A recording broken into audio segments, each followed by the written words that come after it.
Welcome to the Beyond Ordinary Woman podcast.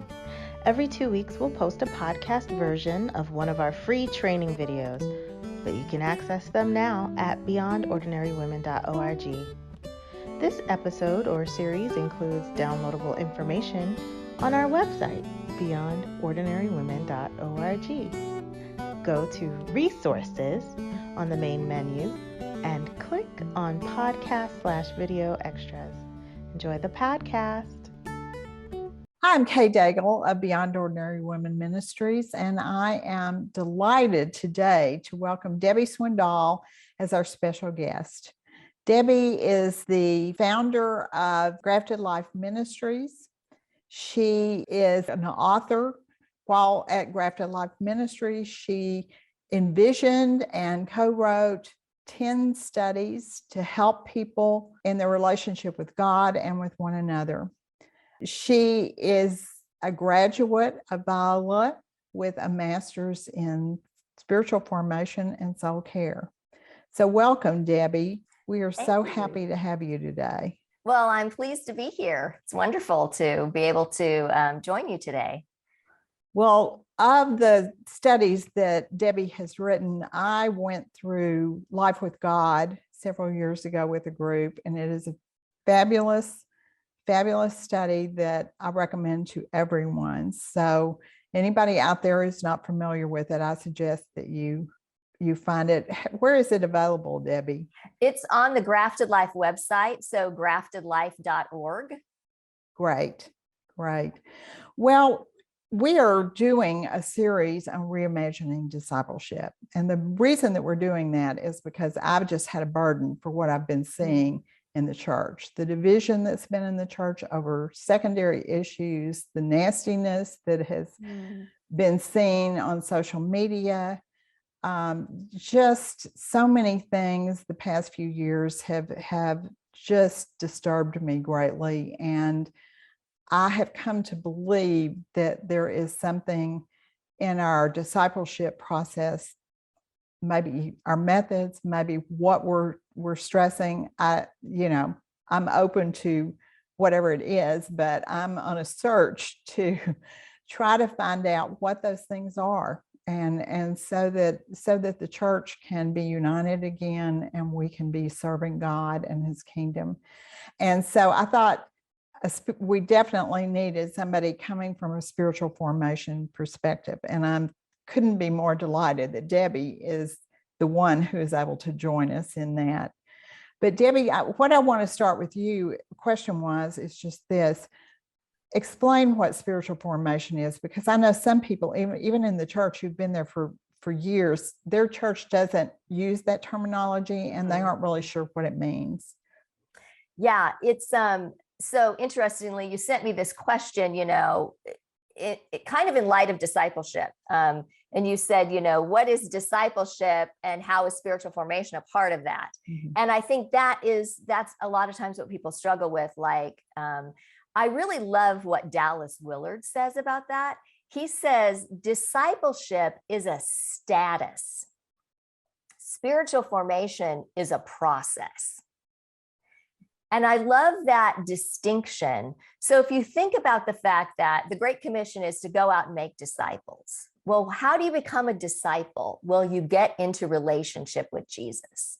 So really, any Christian who gets into relationship with Jesus has a status of disciple. Now, they may not do much with that, but nonetheless, in fact, even some ways of how you understand the whole kind of salvation process influences that a lot. Because if you think that salvation is just your ticket to heaven, then you may not need to do anything else after that. But that's not really the way the Bible explains this whole process of being saved. It's more that Jesus introduces us back into relationship with God, this relationship we were meant to have all along with our Creator. And so when we come into this relationship with Jesus, we come in now with a status of disciple. Now, the question then becomes, well, what's that process of growing then? And in the last, 30 maybe 40 years, they've used this term spiritual formation. It's become popular, and it's really just the process of sanctification. It's another way to talk about sanctification. So then how do we go along that journey of being a disciple? If discipleship is our status, what is that process that kind of helps us to grow to become more like Christ? And so that's really spiritual formation. Great. I love that explanation. So as you think about what's going on in the church, what are we missing in that spiritual formation component, in that process of becoming more like Christ? What are we not stressing, or what methods are we doing wrong? I mean, what do you see from your perspective? Because this whole idea of reimagining discipleship is going to involve several different women that we're interviewing who come from various perspectives. And I really think that your perspective is real important. And so how do we look at it? What do you see when you think about that? Well, I think the first question that we need to ask is, what really changes us? And I think for a long time, especially in the evangelical church, and I only speak from an American church context and mostly from an evangelical context, so I'm going to just lay that out there. We have for several decades now really had kind of a model of discipleship that was about learning truth and making better choices. And so if you're making bad choices, then you must have to learn more truth, or maybe you got the truth wrong. And in some ways, this whole idea, or this practice that we have, or this understanding that we have of what it means to grow more like Christ, has kind of led us in some ways to some of the divisions that you're experiencing right now. Because what happens is then, well, I have this truth and you have that truth, so I'm in this group and you're in that group. And so we start to divide by these truths that we know. And so this is kind of the whole origin of denominationalism. Right. Well, we can't agree on the truth, so you go start another church over here. And so more truth, better choices is kind of been the way that we've done that. And in fact, if you think about what's been like a traditional discipleship program, you get a mentor that teaches you the doctrine of the church and how you're supposed to live, and they walk alongside you till you start making better choices.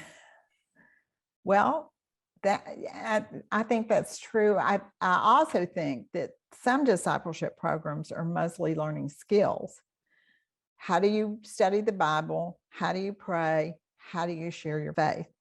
I've been in those too, that they don't even really walk alongside you very long. It's more or less, let me show you how to do these things and you'll succeed. Right. But in the end, it's still more like, how do you learn more better? Right. It is. More truth, better choices, Yeah. I mean, I'm not disagreeing with you. I'm just saying that. Yeah. Yeah. And, there's the funny thing about this whole thing is that good truth is good. Knowing truth is a good thing. And in saying this, I'm not saying that knowing the truth is a bad. What I want to say is, it's just not the way it works to actually change us as people. And that's the thing that we don't talk about it a lot. Like, how do we really work as people that we get changed? I love there's an Esurance ad that was out several years ago, and it's hysterical. There's these three older women, and one of them is saying, I think her name is Beatrice, and she's saying, I've decided that I'm gonna make it easy on myself, and I'm gonna share all my vacation photos by posting them on my wall. And in the background is the literal wall in her hallway, and she has all these pictures posted up on the wall. So she's going to share this with her friends by posting it on her wall. And one of her friends is sitting there, and she's like, "Well, that's not it. that won't work." And so then Beatrice looks over and she goes, "I defriend you." And then her friend stands up, she goes, "That's not how it works. That's not how any of this works." And it's a very hysterical way to show how we can have misunderstandings of certain things, and that's not really the way it works at all. And I think this is part of where we are in the whole growth in our spiritual life thing, is we're trying a lot of things that don't really have a lot of effect. Because ideas don't really change us. Like just learning more truth and trying to make better choices doesn't really change us. Right. What really changes us as human beings are relationships. So tell us a little bit about your journey into spiritual formation. Yeah, well, I kind of came to it midlife. I think I grew up in the church. My dad was a pastor when I was born, but he had some issues in his own life. He left the pastorate because he'd had an affair. So there were formational issues at play in my home that, I grew up with this thing like, well, you can have a lot of good ideas, but your life doesn't necessarily gonna live out that way. And this was a kind of a deep knowing for me, just coming from my family. But I think I tried all the traditional things. I mean, I did Bible study, I led Bible studies, I was in accountability groups, but I still found that as a person, like my kind of natural instincts and stuff still operated on a whole nother level. And so I was in more sin management than I was in actual transformation as a person. And that became like, that's exhausting. Yeah. And I think I felt that weariness a lot. And so I wanted to know, well, how do you get the real heart change? We talk a lot, and not maybe so much now, but 30 years ago it was like, well, how do you get that head knowledge down to your heart? How do you make this 12-inch journey so that something different happens inside of you? And it wasn't really until I went into my graduate program that started making sense to me, because I was connected and in relationships with people and in an idea of what it was to actually relate with God in my everyday life, that I started to see some of the healing and the loosening of some of the internal things that I would say drove me all the time. Mm-hmm. And so I've been looking at this, really re-looking at this book that I'd read earlier by a gentleman, Jim Wilder. His book is called Renovated. And he talks about like how he understood his Christian life from the beginning. And he gives like 3 kind of simple points. The first is talk with Jesus about everything. The second is don't do anything out of fear. And the third is love people deeply. And I really connect with this idea of just talk with Jesus about everything. And that really transformation starts to happen when Jesus is included in everything we do in life. Jesus isn't an idea. He's not a truth we learn about. He's actually a person that interacts with us. He's someone who is there to help. He's someone to share joy with us. He's someone to give comfort. And because we have the indwelling of the Holy Spirit, we have that connection with him. And after a while, Jesus starts to become my people. Like I start to enter into what it is to be reborn into a different family, because all of our actions in life come out of who are my people? What's my identity with the people in my life? And when we come into the faith, God says, well, now you're born again and you have a new family, you have a new father. But what's the process now by which we transition to this new family, to these new people now that are going to be the identity that is our first reaction in life? So that when I was in grad school, this was what happened to me. I mean, I was in this 3-year experience where now I'm with people that are loving me, they're accepting me, they're knowing me very deeply. But in the middle of that, they're always aware that God is with us too. So this whole spiritual component of, well, what is God doing? Let's look for that. Let's be together in that. Let's welcome that. And whatever I was feeling was something to just bring into my relationship with God, because it was his presence and the presence of his people that then started loosening to making new people for me, which then in my actual brain function started saying, what do my people do? You know, and that healed a lot of places for me and really opened up a whole new life. Right. So how do we apply that to churches in general? I mean, what do people on church staff, or what do I do if I'm just walking alongside a woman thinking, she says, you know, I need somebody to disciple me? I mean, how do we apply that in a practical way? Well, you know, the only way you can actually start to be with others in this place is if you actually experience it yourself. I think one of the things that struck me about the term spiritual formation in the last few years, because, you know, I think everybody has it, even when you're in formation, you may have a different definition of what spiritual formation is. Yeah. But I've camped on in the last couple of years the spiritual part. Like, I've been really influenced by studying children's spiritual formation. And there's a gal, Lisa Miller is her name. She's written a book called The Spiritual Child.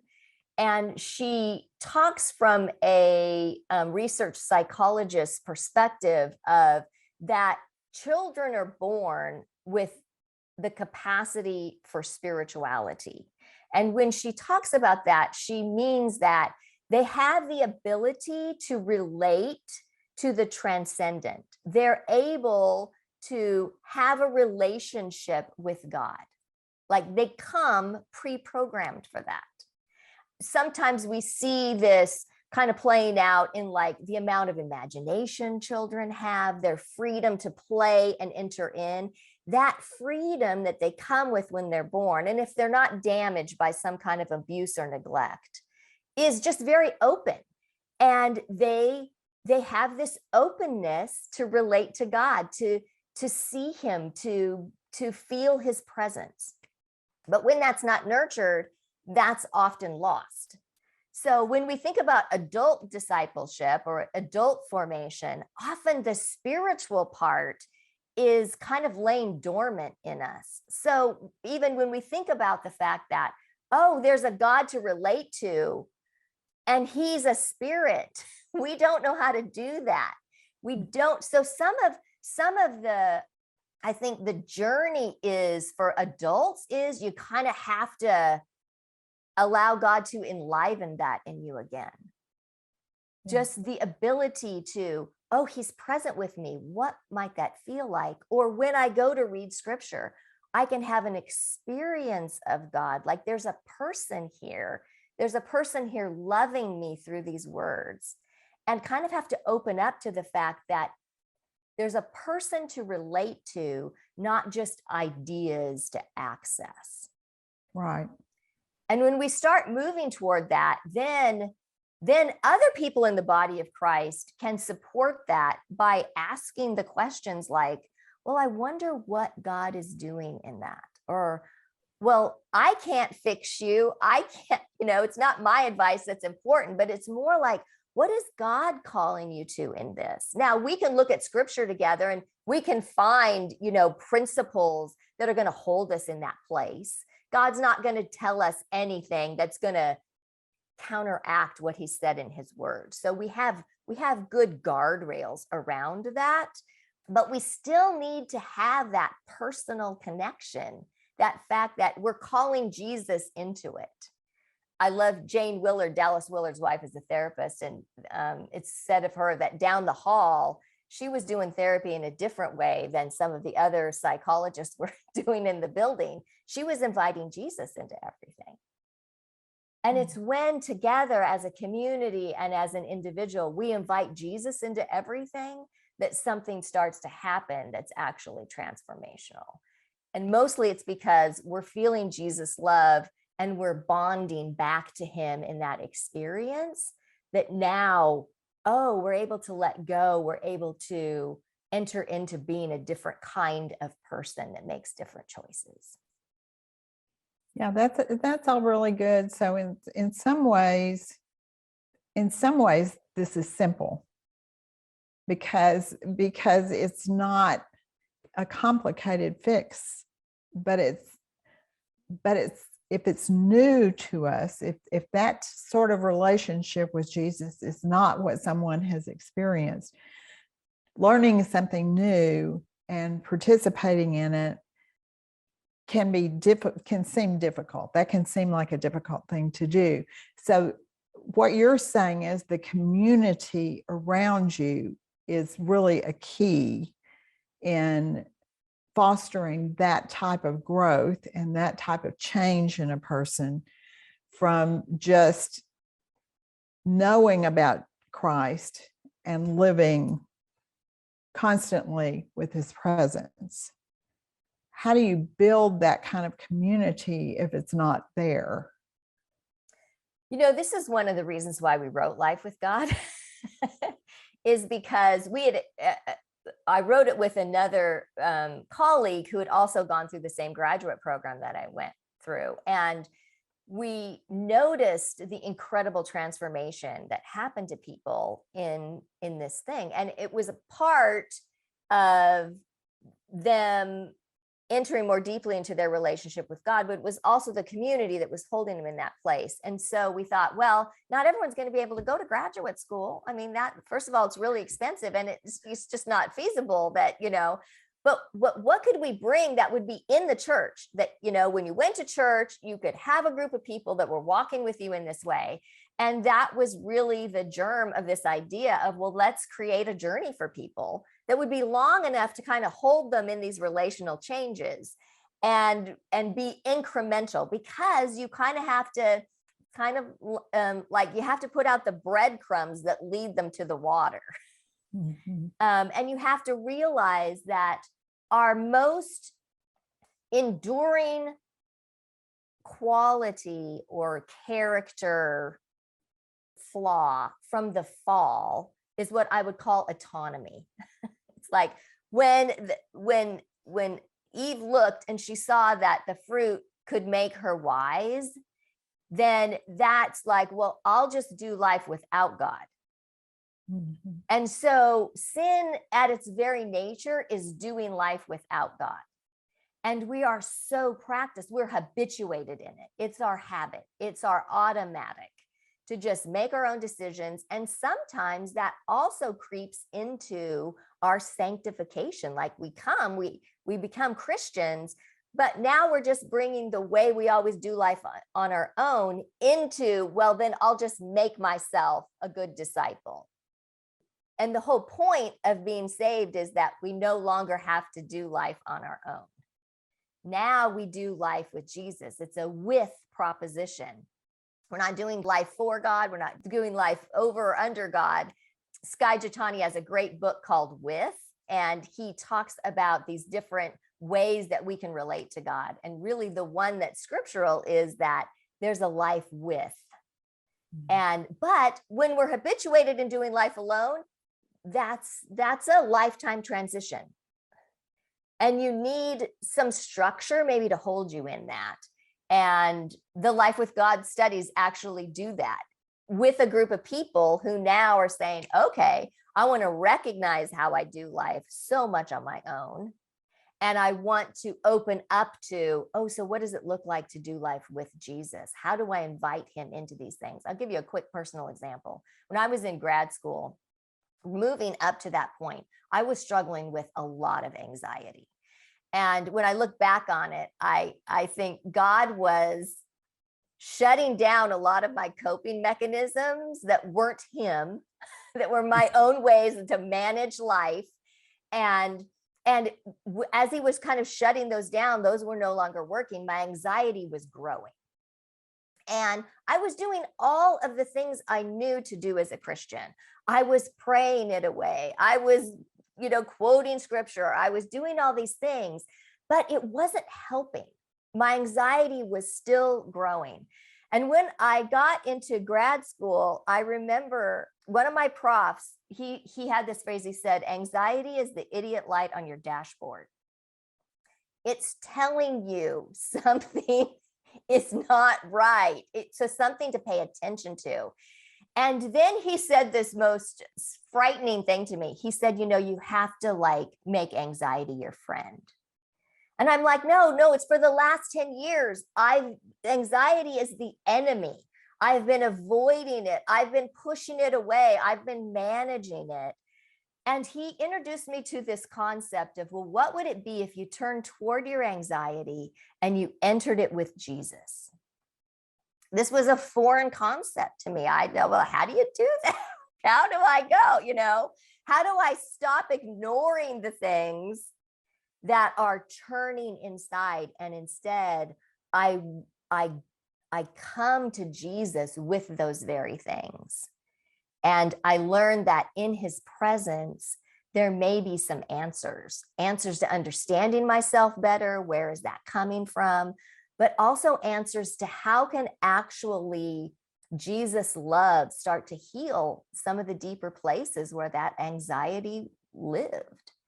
So yeah, this whole idea of recognizing first what's going on inside of us, and then opening that actually in my relationship with Jesus. I'm going to tell Jesus about it. I'm going to listen here.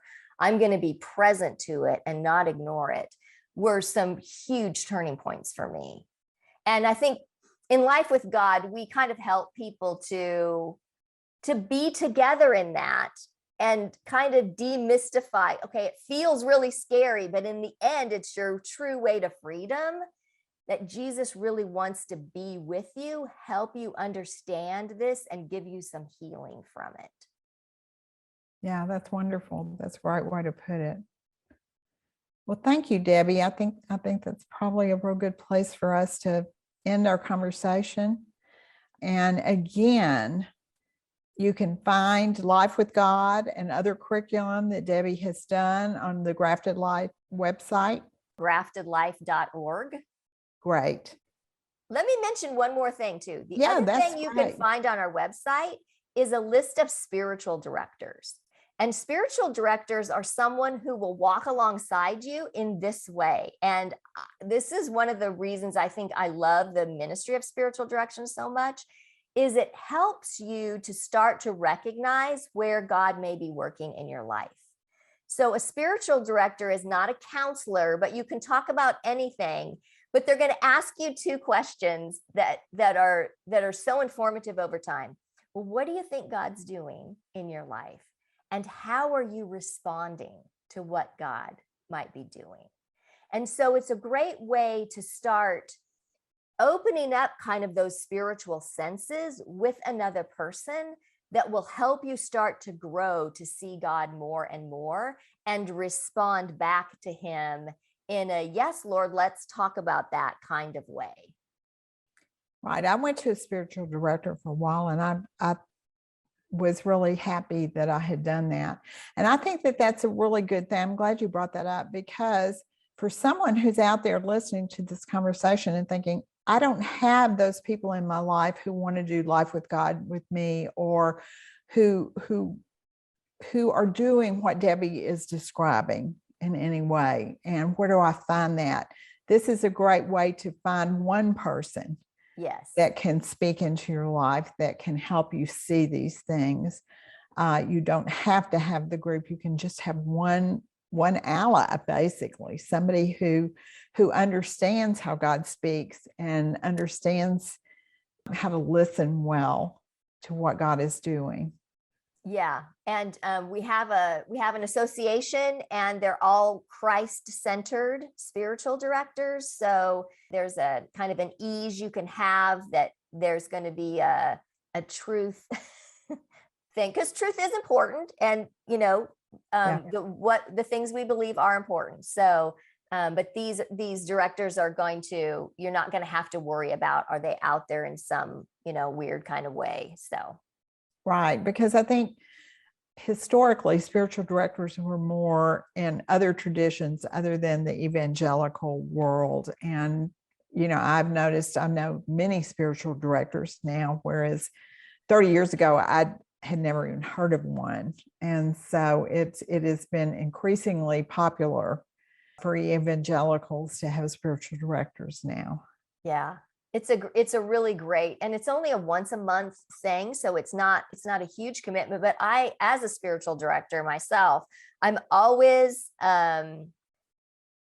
I don't know, surprised. I shouldn't say I'm still surprised after 15 years, but it always amazes me how after just a few sessions, people start getting that question in their head, and they start actually looking for how God might be involved in what's happening. And those spiritual senses, God enlivens those and they start working again.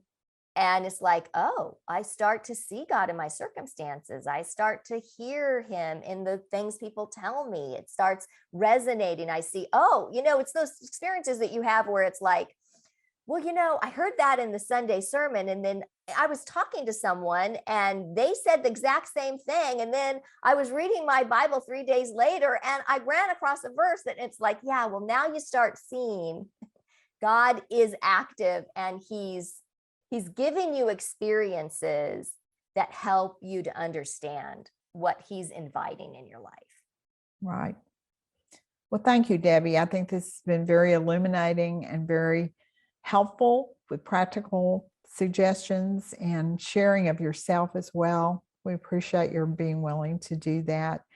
So our whole series is on reimagining discipleship, and I hope that you will either watch the videos or listen to the podcast of all of these. And we just are here. If you have questions, if you need to contact Beyond Ordinary Women, just contact us at beyondordinarywomen.org. We also have over 100 other videos for your spiritual life and for leadership, and from people like Debbie who have experience and background and know what they're talking about. So we just invite you to browse our resources and join us again. Thank you again, Debbie. Thank you. Thanks for listening to the Beyond Ordinary Women podcast. You can find more podcast episodes and resources for women in leadership by going to beyondordinarywomen.org. This podcast is produced by Beyond Ordinary Women Ministry. Our production team includes Evelyn Babcock, Kay Daigle, Deborah Herring, and Sharifa Stevens. Theme music, Back in Stride by Don Miller, used courtesy of Christine Miller.